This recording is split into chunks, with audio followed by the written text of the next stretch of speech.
DIY and the Ace Hardware network in your country, and what are you doing? You have how you are facing this digitalization? Do you have a website? How are you moving about?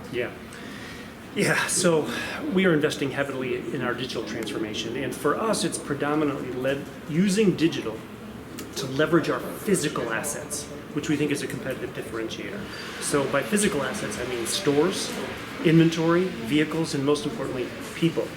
So in the United States, one of the things that's working very well for us is we have about 3/4 of the 120 million US homes are within 15 minutes of an A store.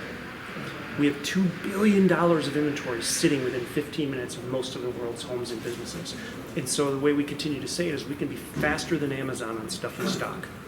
And that's obviously integrated into our website and our app and all that. Year to date, our online business is up 58%. 92% of that business is picked up for free in a local A store. So we like that model and are replicating it around the world to the degree we can. Okay, perfect, it's very clear.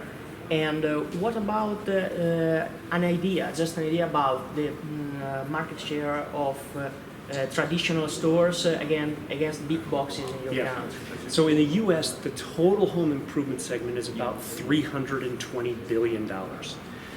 We fight over what we call convenience hardware, which is about $40 billion.